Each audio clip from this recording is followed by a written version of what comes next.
Hello and welcome to the Painting Podcast.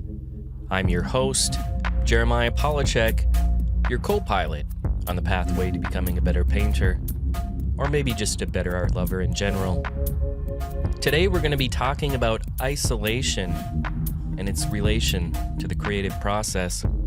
How does isolation influence the creative process? In what ways do you think isolation challenges an artist? In what ways do you think it might benefit them? We're going to get into these topics and more, so stick around. Let's get into it.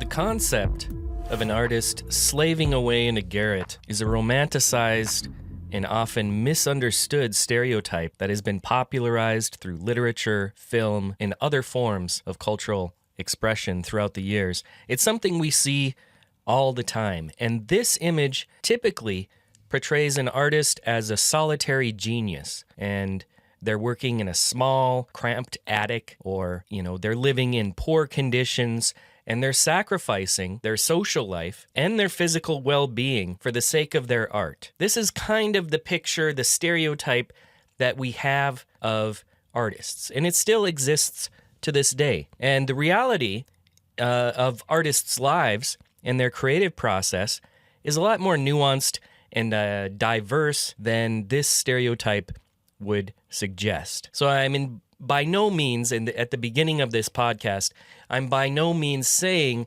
that this stereotype is the norm, nor should it be something that we seek to achieve in our artistic practice, right?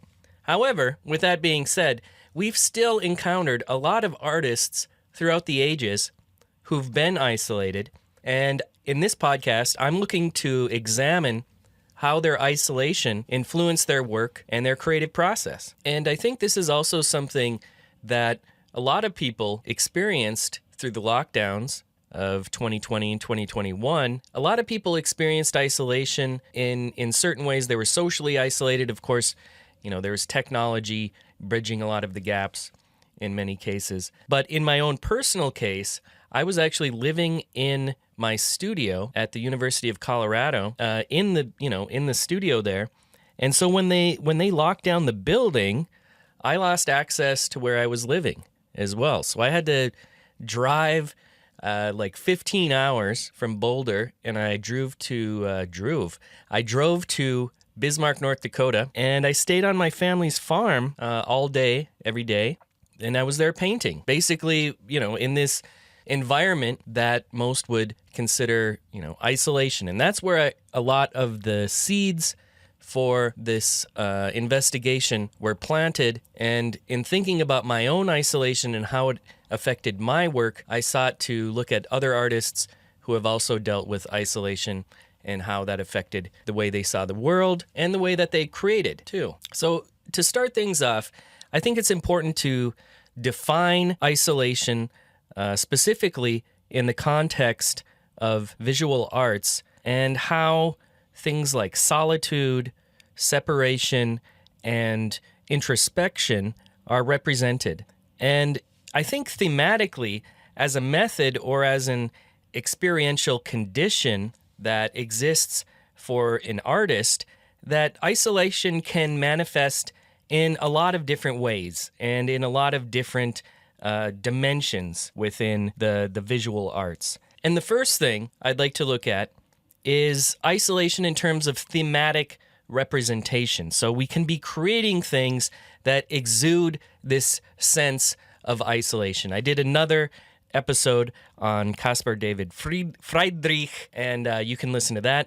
But he was a romantic, and he was also known as somebody who would go on walks by himself. He was very introspective, but he also made paintings where often there was only a solitary figure in the frame. So when we have somebody by themselves, we immediately kind of get this idea of isolation and introspection, which is present in the creation of the painting itself. So we can think about isolation in relation to what I would call thematic representation. What is the subject matter and how is it depicting a scene that, exudes loneliness, solitude, desolation, these types of things. The second type of isolation I'd like to talk about would be a methodological isolation. And what I mean by that would be that an artist may choose to physically isolate themselves from society, and the goal of doing this would be to dive deeper into their own creative process. And the belief is that this approach can foster this unique, self-reflective, or a kind of meditative state, and that's going to fuel creativity. That's going to be the gasoline for the artwork to burn brightly, right? Then there's also the idea of conceptual solitude.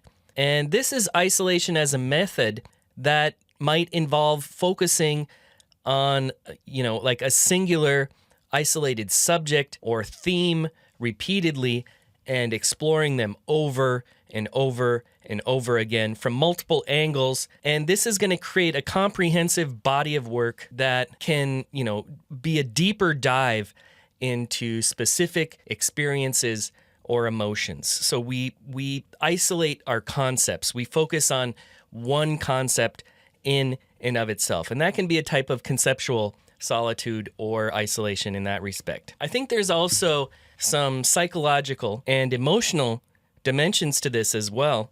And a lot of it involves with what I was talking about before with the meditative process, but a lot of it involves this internal exploration. And this is something that I experienced when I was out at my family's farm. They weren't there. This was an empty farmhouse before I came there. And so I was out there, and there's no neighbors around. I mean, there are neighbors technically, but they're 5 minutes down the road, right? So you're physically cut off from the rest of the world.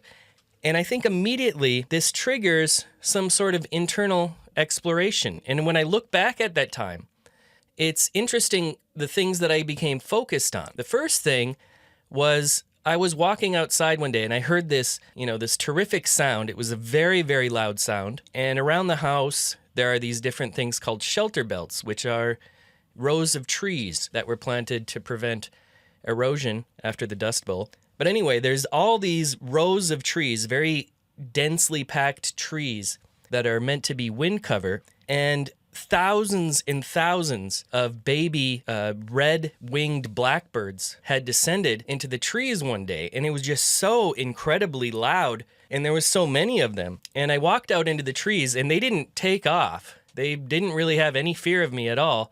And I just looked up at these thousands and thousands of red-winged blackbirds all chirping away at each other. And I don't know what they were doing, migrating somewhere, or they were just born. I have no idea.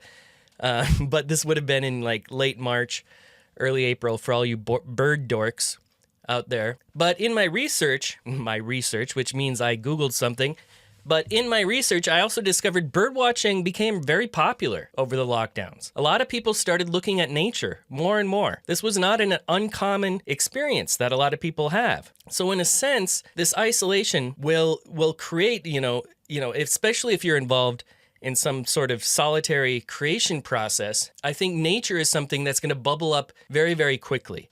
And we see it in a lot of different artists where their isolation leads to a fascination, a deep examination of their relationship with nature itself. But I think that isolation obviously can go beyond this idea of physical isolation where you're separated from society itself, because somebody can feel completely isolated while living in New York City, right? They can be surrounded by all the art in the world and all the people in the world, and they can still be in their own world. They can still feel extreme loneliness, and they can feel isolation from the rest of society. In the artwork making process, this creative process that people engage in itself is always kind of an isolated act, unless you're, of course, collaborating with a group of other artists or some institution or something like this.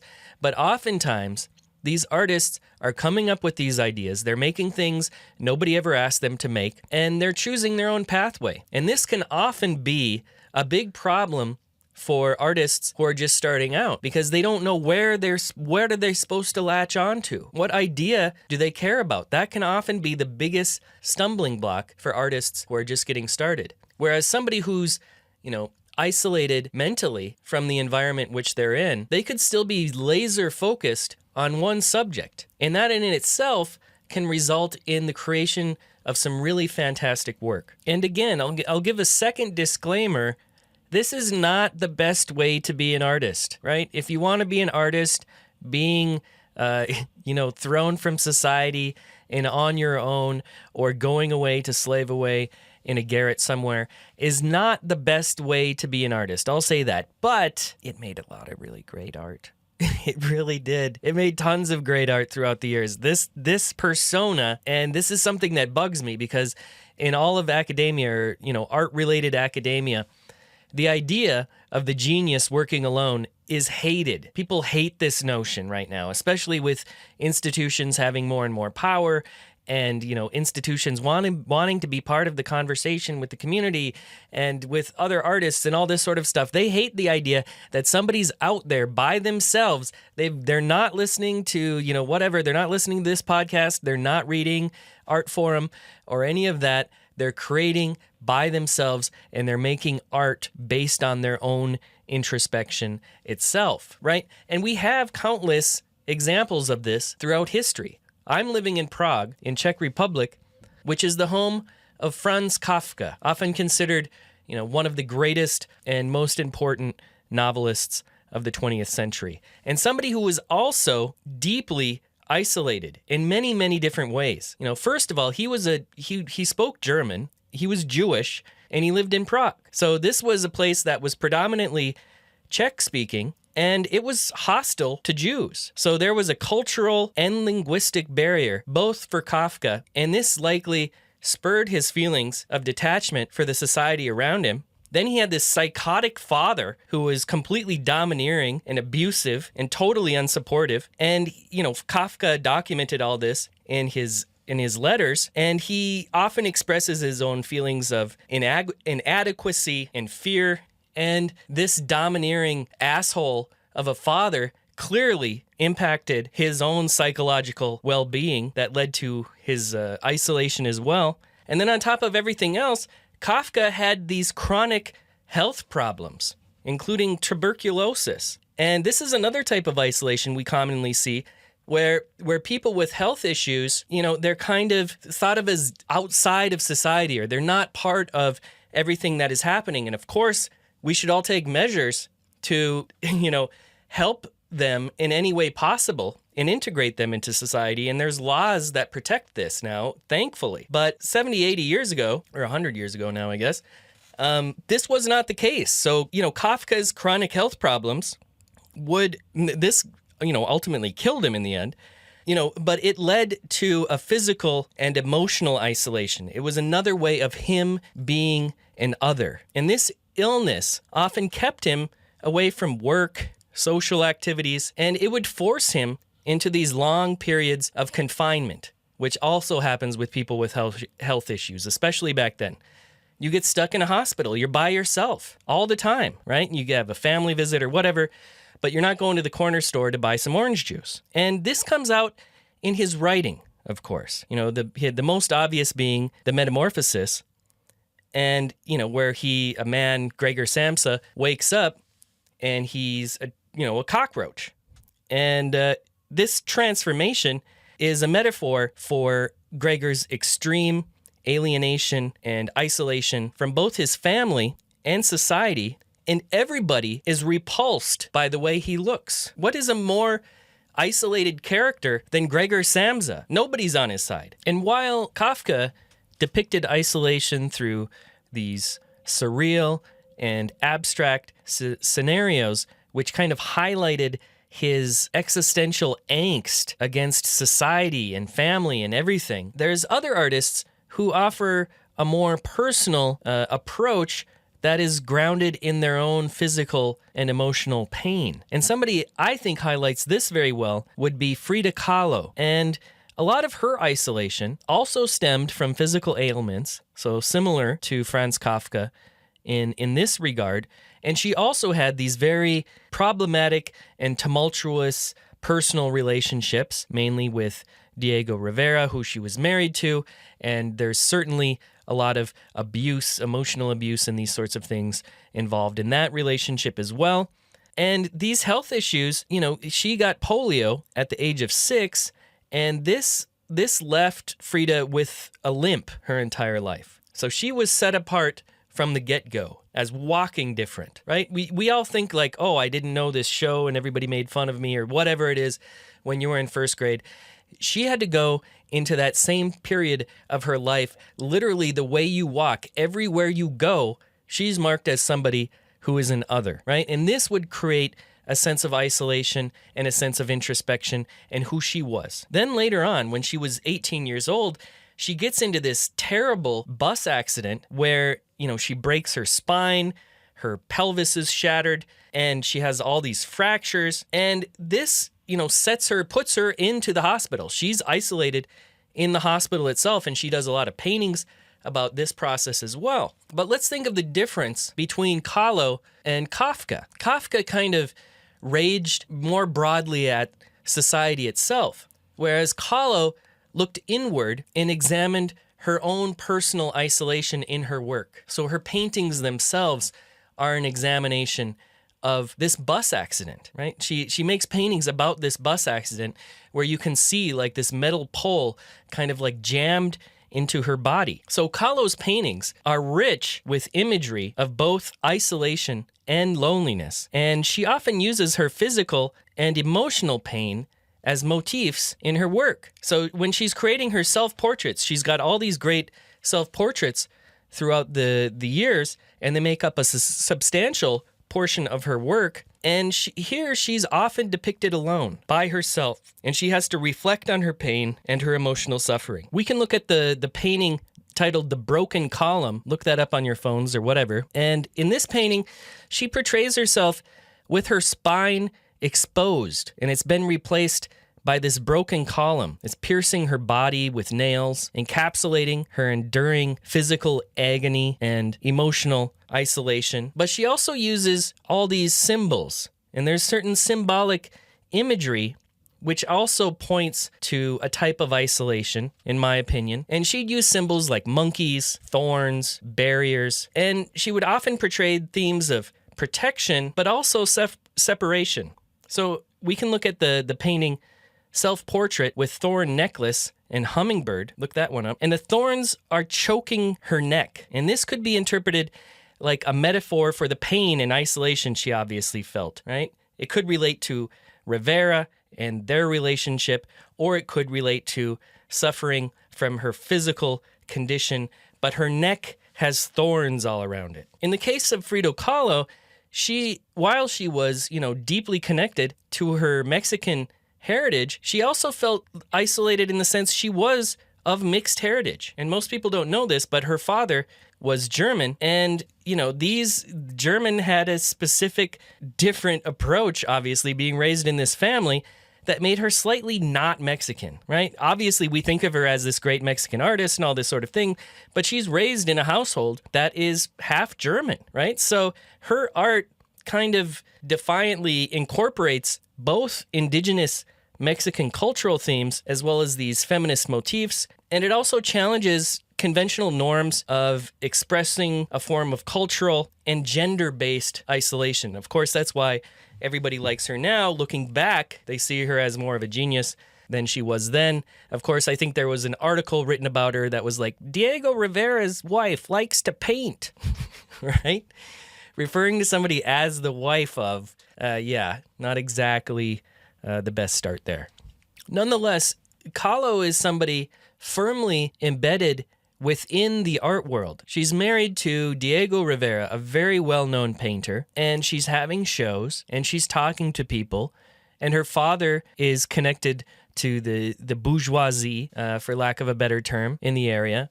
And she's not isolated. She's not somebody living outside of society, right? But her own psychological state and place in the world is what isolated her. And this is becoming, I have no quantitative research to back this up, disclaimer there, but it seems like we're currently living in a situation where often the world is becoming more and more connected, yet people feel more and more isolated. It's this type of digital isolation that a lot of people are living in today. And people are fearing, of course, that it'll get worse with the rise of things like AI girlfriends and boyfriends and these sorts of things where the metaverse begins to clash with reality. And of course, social media and even this podcast, and you are listening to me, we have some sort of parasocial relationship going on. I'm in your ear right now for some reason, right? We exist in this world that's consumed by all these different personalities that we're not necessarily getting in contact with face to face. We're not getting beers together down at the local pub or these sort of things. And this leads to what is often referred to as a type of superficial connection to people that lacks depth. And oftentimes interactions in digital environments that includes, social media and gaming communities and these sorts of things can often be very superficial. There's a limited type of communication involved, even using text to talk to each other and now just using emojis to emote to each other. It's, lacking the depth of an actual real conversation that you would have in real life. And there's also a lot of these transient relationships. Many relationships online are temporary. They're situation specific. If you're, posting something on Reddit to some random on the internet, that relationship, that conversation, you two people are actually having a conversation, whether you believe it or not. When you post something on Reddit and somebody replies to you and then you reply to their post, that's a conversation that's occurring. And these relationships are situation specific and transient in nature. They're not something you're going to build on. You're not going to think about what you said to each other and a week later go and get another beer together and be like, I was thinking about that and I kind of changed my mind. Well, the idea of changing your mind now is also impossible. But in the digital world, there's also this anonymity that is present. Going back to the Reddit analogy, there's a sort of identity concealment where people are hiding their real selves. They want to be anonymous, right? This gives them this sort of freedom to experiment with their identity, experiment with their ideas, and they can, engage in all these types of activities. But who are they talking to? Is that not yet another form of isolation? While we can be talking all the time and reading and commenting and doing all these sorts of things, isn't at its core that another form of digital isolation that's kind of akin to these other types of isolations, which I've been speaking about so much? And, there's definite psychological effects of this, just as we have psychological effects for being stuck at a farmhouse. And then you start paying attention to the red-winged blackbirds that come through, right? And thinking about them more. Another thing that people did throughout the lockdowns that I read about was they started collecting rocks. A lot of these places, on beaches and these sort of places, they had to actually say, hey, please stop taking the rocks, because so many people were going out and they were all taking the rocks because they're all thinking about, oh, look at this rock. I like this rock, right? And, they go home and they're having these piles of rocks. What are you doing with all these rocks? It's a manifestation of your interaction with the world and trying to find meaning within the world. That's why you have a pile of rocks at home, right? And similarly, there's these psychological effects of online behavior as well. There can be, cyberbullying and this sort of toxic negative interaction that can come and is linked to this sort of anonymity. But when we think of anonymity itself, is that also not another form of isolation in a sense? And this concept of digital isolation is something that, of course, has also been investigated by artists as well. Most notably would be the artist La Turbo Avedon. And this is an artist that's kept themselves anonymous. We don't know who they are, but they refer to themselves as an artist and curator. And it isn't just a digital persona, right? They're creating different projects, and these projects challenge our perceptions of space and identity in the digital age. And when we think about an avatar is the person curating this show, or an avatar is the person making the artwork. It's not a mistake that Avedon worked with the artist Hatsuno Miku, who is well-known Japanese pop star who travels the world as a hologram and plays for, tens of thousands, hundreds of thousands, millions of people probably as a hologram. And there's a certain type of that comes with this, right? We don't really like this idea. The human is gone. This is an avatar curating a show. We're going to a concert to see a hologram perform. What's more isolating than that? The artist has been completely removed, and we've replaced them with a hologram. And recently, there was a show that Hatsune Miku played, and instead of bringing the hologram, I don't know why they didn't bring the hologram, if it was too expensive or something, but instead of bringing the hologram to perform in front of the audience, they just used a huge LCD screen. So Hatsune was flat on the screen, and everybody in the audience got really angry about this. They're like, we paid for Hatsune Miku. Hatsune Miku is a hologram. They'd constructed their idea of who Hatsune Miku was being a hologram, and when they came to the concert and they didn't see the hologram, they're like, wait a minute, that's not Hatsune Miku. That's just a LCD screen. And at the core of this concept, La Turbo Avedon intersects with all of this perfectly, because their work really pioneers this concept of non-physical identity. We've removed the person itself, and we're just looking at these virtual spaces as an exploration of what it means to exist and create. And La Turbo's, making work that is often visually striking, and, it's not stupid, it's not just eye candy in this regard. It also has some intellectual rigor behind it. But the origins of La Turbo's avatar identity is really quite interesting if we get into it and we dig in just a little bit, because their identity itself is born out of these different digital realms, including the virtual world Second Life, which is basically this metaverse type of virtual reality environment where everybody just wanders around. There doesn't seem to be really any point to it. It's just kind of like the world, except you're an avatar. But La Turbo's persona also gets shaped and changes and gets refined through numerous profile creation processes. And this journey itself kind of highlights a shift towards embracing these digital platforms, not just as tools for artists, but as integral parts of our very social fabric and personal expression. Why does it matter that a person is behind that identity? Can we resonate as people with a digital persona? In the case of Avedon and Hatsune Miku, I think the answer is obviously yes. However, at the same time, another thing we learned from the lockdowns is that people really like going to see people play, right? They want to go to the concert. When they go to the concert, Hatsune Miku was maybe the borderline. Maybe we don't get beyond that in the next 100 years, right? Because when they first came out with records, everybody was like, well, looks like there's not going to be any more concerts, right?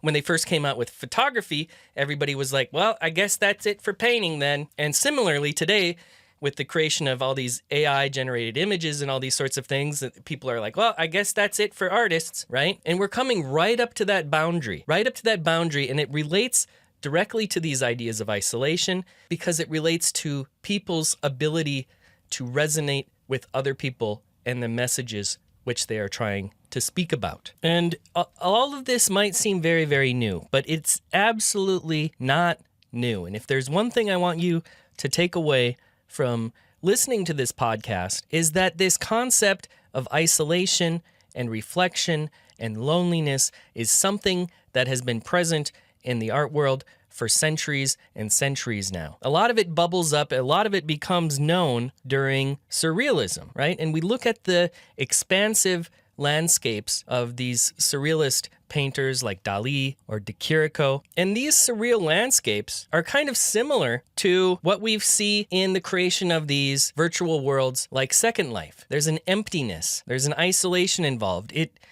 forces us to look inward, to think about our own introspection, to think about our own dreams, to think about our place in the world. That's the environment that's being portrayed in surrealism, and that's also the environment that's being portrayed in a lot of these virtual worlds today. So there's a thread that goes through all of this. A lot of it, it's not, when we talked about Kafka as well, I think Metamorphosis was published around 1915 or so, but it's not a mistake that this introspection is linked to that time period. And while this became even more prevalent in the 1920s with the rise of surrealism and these sorts of things, the archetype of the artist as a lone creator separated from the mainstream has evolved over centuries and centuries before that. A lot of it comes from Romanticism. And with Romanticism, it was first focused on nature. A lot of that introspection looked directly to nature itself. And we had people